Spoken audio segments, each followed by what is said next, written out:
From the main dashboard, choose Giving on the left-hand panel. Then choose Batches. At the top right, you will see a blue button that says Create Batch. Click this to start a new batch, and name the batch as you normally do, usually cash or checks, and the Sunday date. Click Create Gift in the middle of the screen to enter your first donation. Under Person, start typing the person's first or last name. A list of match will appear. Choose the method of gift, usually cash or check. Put it in the Sunday date. There's a place for a description and a memo. The memo will show up beside the donation on the donor's profile. The description will show up if the specific gift is chosen. When exported, both the memo and the description show up on the Excel file. Next, you will choose the fund. It defaults to the top fund, but funds are listed in alphabetical order. Last, you will enter the amount and choose Create Gift.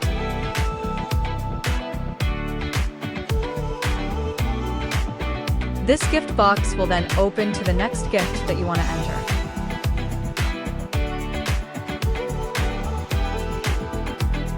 If the gift is a check, you can type the check number in the check number box.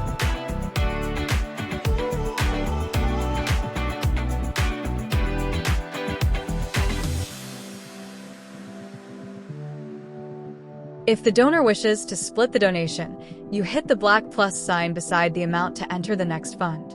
Once finished, click Create Gift to enter the next gift.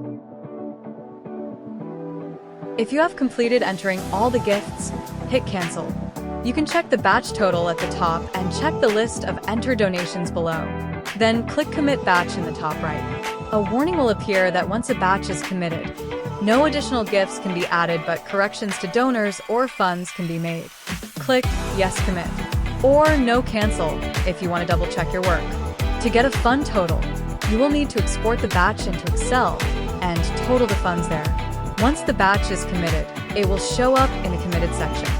If you have a Magtech MICR Safe HID check scanner, you can scan each check one by one. The system will recognize the check if it has been saved to the donor. If no donor has been saved to the check, a message will appear in the left-hand corner very quickly letting you know that no donor has been matched to the check. At this time, you will need to enter the name of the donor and create gift. It is imperative that you choose the right donor, as there is no way to change this once a donor has been matched.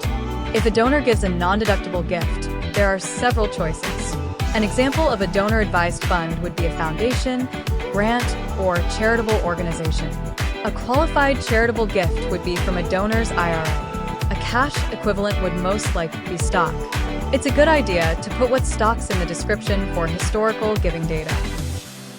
If a donor is not in the database, he or she can be quickly entered from the gift screen. If no matches appear, click Create.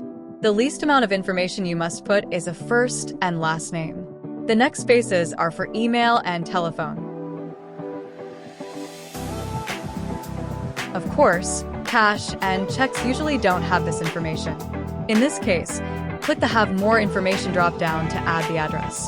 Once you start typing an address suggestions will appear.